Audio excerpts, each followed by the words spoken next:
I have a gash on my back from like my lower spine to like my shoulder blade. My clothes from the night before are soaking wet, and there's a parking cone in my kitchen. Welcome back to another episode of Drinking While Interviewing. I'm your host, James Murphy, and today we have a very special guest. It's actually our first beer-related guest, and I'm very excited about it. It's Cicerone, Sean McKinney, everybody. Welcome, Sean McKinney, to the show. Nice. Thank you, sir. Give you a little clap. Appreciate it. Yeah. Tropicmost Passionfruit Gose from Wicked Weed, which is a very popular brewery out of Asheville, North Carolina. They've been winning awards all over the world. I think they won 3 medals this past spring at World Beer Cup. So we taste it? Well, cheers to the Tropicmost Passionfruit Gose.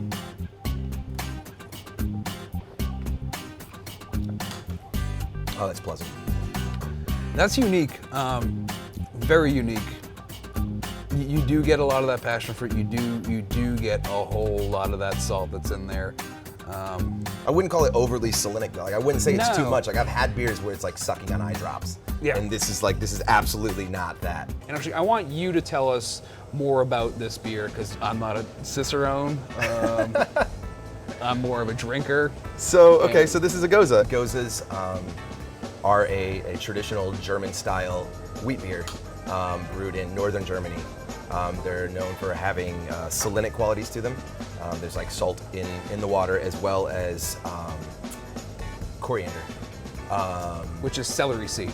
No, Is it not? it's not celery seed, it's cilantro seed. Cilantro seed, that's what it is. One of those. Same difference. You know. No nutritional value. Just cellulose and water, basically.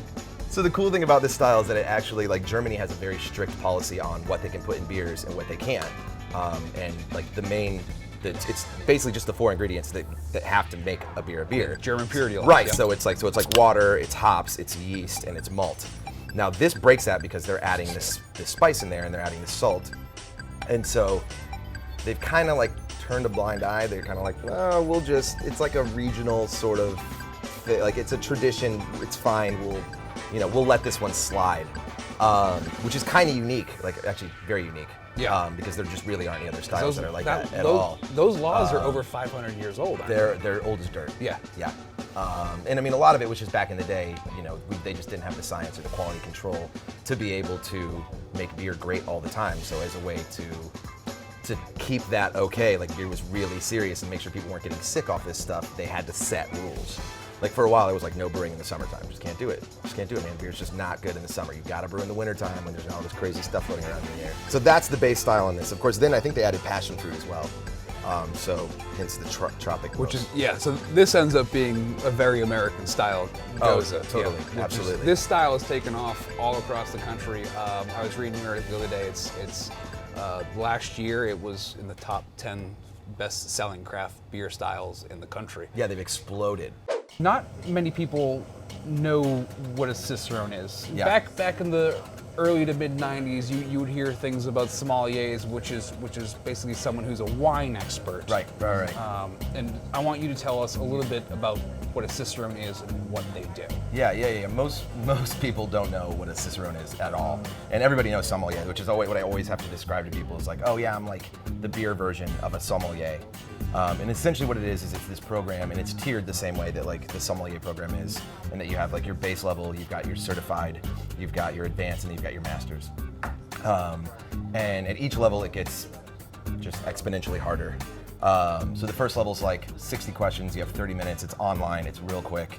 The next level is like 4 hours long, it's like a 1 hour tasting, it's a 3 hour written, and it covers everything from like service to draft systems to beer styles to brewing to food pairing to off flavors, and it covers the whole thing. And as you get in even deeper, like on the master's level, I think it's like an 8 hour exam for 2 days.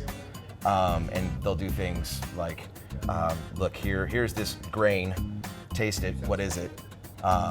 This might is be the a raw, slight just of- like the raw grain. I've been told that there's like the malted raw at grain. one point they actually had grain set up and they were like, here, taste this. What is this grain? Right. Yeah, it's a wild scene. I mean, you're a master. You're supposed to know all of it.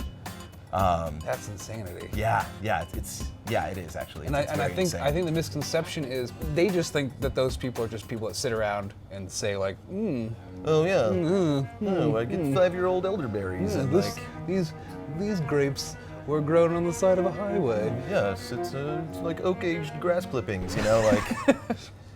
Yeah, right. But that's not really. And even sommeliers know just gobs of information about everything. Of course, sommeliers are geared more towards like the service industry side of things. So they're dealing more with in restaurants, helping explain to people things. Whereas this is very much the whole entire beer industry, and it can kind of get you into sort of any side of it, really.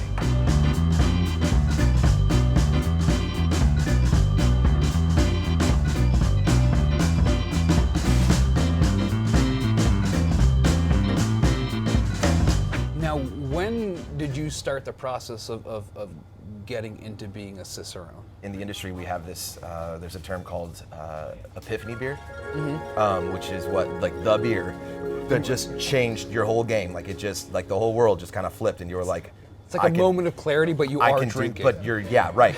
And I was at a bar, and it was a good friend of mine, and it was sort of a bar meeting, and he brought this beer out, and he told this crazy story about this brewer who would brew for like 2 weeks on end, like just nonstop. And he was a madman, and sometimes he corks the bottles, and sometimes he caps them, and sometimes he corks and caps them, and then he'll pass out for like 6 weeks at a time, and then like it was a whole wild situation. So there's like this whole story going into this beer, and then he pours it for me, and it just blew my lid off. I was like, I've never tasted anything like this ever.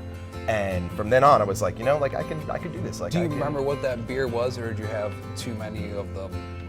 No, it was the Fantôme Saison. It's their standard Saison that did it, just totally. And I've talked to other people in the industry, and they've said the exact same thing. Yeah. Now, the problem is the guy actually, from what I've been told, doesn't even care about beer that much. Like it's kind of a family business.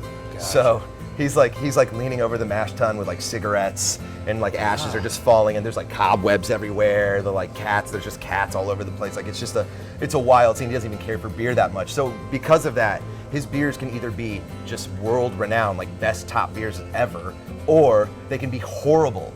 Like they can be miserably infected and just awful things, but you don't know. But the thing is, when they're great, like they just keep you coming back for more. His beer might be infected. Can you tell us what that actually means? So an infection, there's lots of different ways beer can be infected. As a part of the program, there's the whole off flavors portion, dealing with things that could be like vinegar, right? Which would be like a bacteria that comes in, and it's literally the same bug that makes vinegar. And if you don't want it, like some styles, it's okay, but if you don't want it, then like that's not good. Sometimes beers can be accidentally soured. Like nowadays, it's really popular to sour beers, and there's even companies that I'm pretty sure accidentally sour beers and then go, they won't know. Let's Cajun cork this in a big one. bottle and put it out and We'll see. slap a fancy label on it. Sour barley wine, fine. Sour beer. Fine, yeah. How would you rate this beer on a scale of nonsense to completely nonsense? Oh man, I would give this 2 chickens. 2 chickens. Yeah. 2 chickens. Yeah, like if somebody was like, I will trade you chickens for this beer. If I had like a lot of chickens, I think I would, like 2 whole chickens, I mean, that's a lot of eggs, I think. I don't have any. I don't really know how that works, but I think that would be. I don't either. I eat a lot of eggs. I feel like chickens are fairly valuable. I think that'd be a great. I think that's a very good point. Chickens are very valuable, which makes this your 2A rating a very valuable rating. I like this. I think it's really refreshing. I think I'm gonna give it a. That's tasty. Ooh, okay, all right. Yeah. Okay, I think that was good. Tropicmost from Wicked Weed. Well, Sean, I want to thank you for coming on Drinking While Interviewing. You've been delightful. Sean McKinney, Cicerone. This has been DWI, Drinking While Interviewing. I'm James Murphy, your host. We'll see you next time. Butter is another one that you can get in beer sometimes. I'm trying to think of other ones. Metallic. Extreme banana solventy. flavors. Yeah. Right. I mean, some styles call for banana, but most don't want a lot in there. I grab all these things, and sure enough, there's another parking cone right there at the door of the women's room, propped open as like a, hey, don't come in here sort of situation.